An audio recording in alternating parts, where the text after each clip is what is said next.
बिस्मिल्लाहिर्रहमानिर्रहीम। बकरे के 4 अदद पाए हैं। एक बड़े साइज़ का या 2 छोटे साइज़ के प्याज इस तरह साबुत ही इसमें डाल देंगे। लहसुन कुटा हुआ एक पूरी पोटली और 1 इंच अदरक का टुकड़ा वो भी कुटा हुआ। 5 से 6 अदद लौंग, 2 छोटे टुकड़े दालचीनी के, 1 टेबलस्पून नमक डाल देंगे। तकरीबन 4 लीटर पानी डाल देंगे। अब इन्हें तेज़ आंच पर चूल्हे पे रखेंगे और पहला उबाल आने पर आग बिल्कुल कम कर देंगे और स्लो आंच पे 3 से 4 घंटे के लिए पाए गलने के लिए रख देंगे। कढ़ाई में 4 से 5 टेबलस्पून घी डाल लेंगे क्योंकि पाए जो है घी में इनका टेस्ट अच्छा। एक दरमियाने साइज़ का प्याज ये काट के डाल देंगे। हल्की आंच पर प्याज को हल्का सुनहरा होने तक भूनेंगे।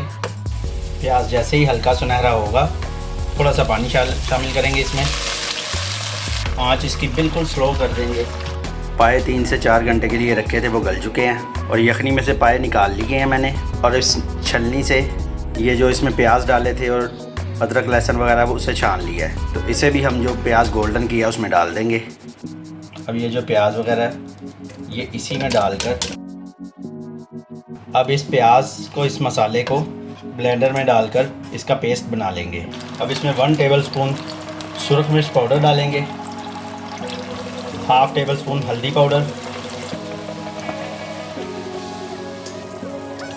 अब इसमें आधा पाव दही शामिल कर देंगे। अब इस मसाले को थोड़ी थोड़ी पाए की यखनी डालकर भून लेंगे अच्छी तरह। मसाला भुन चुका है।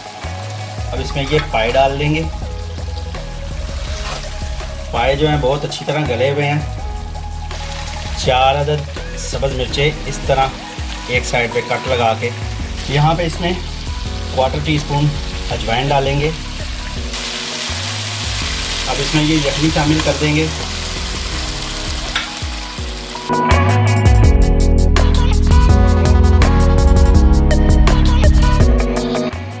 अब जैसे ही इसमें उबाल आएगा 5 से 10 मिनट के लिए दम पे रखेंगे और डिश आउट करेंगे। थोड़ा सा गरम मसाला छिड़क लेंगे। बहुत ही मज़ेदार और सिंपल रेसिपी है। घर में ही बाज़ार जैसा टेस्ट। आप ज़रूर ट्राई कीजिए। वीडियो पसंद आए तो लाइक कीजिए, शेयर कीजिए, चैनल को सब्सक्राइब कीजिए और बेल आइकन को ज़रूर दबा दीजिए ताकि मेरी हर आने वाली वीडियो आप तक पहुंच सके। खुश रहें, आबाद रहें। अल्लाह ताला आपको अपने हिफ्ज़-ओ-अमान में रखे। इजाज़त दीजिए अवैस खालिद को। अल्लाह हाफिज़।